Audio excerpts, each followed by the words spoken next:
How can you substitute dried herbs for fresh herbs in recipes?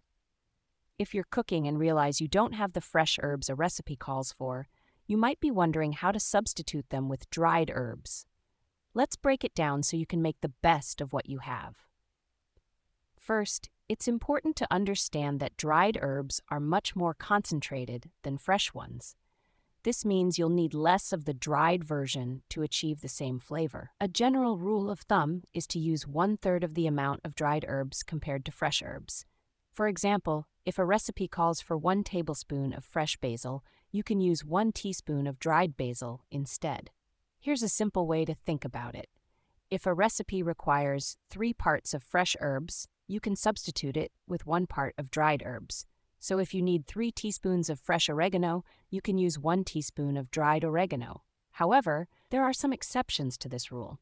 Bay leaves, for instance, lose a lot of their flavor when dried, so you should use 2 dried bay leaves for every 1 fresh bay leaf. When substituting ground herbs for fresh herbs, the ratio changes slightly. Since ground herbs are even more potent than dried flaky herbs, you might need to use even less. For example, 1 teaspoon of dried herb is equal to about ½ teaspoon of ground herb. So, if a recipe calls for 1 tablespoon of fresh thyme, you could use about ½ teaspoon of ground thyme. Another herb to be cautious with is oregano.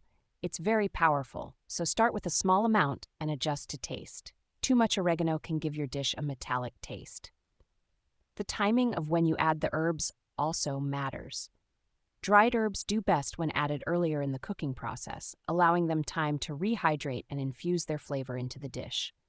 Fresh herbs, especially delicate ones like parsley or basil, are best added towards the end of cooking to preserve their flavor and color.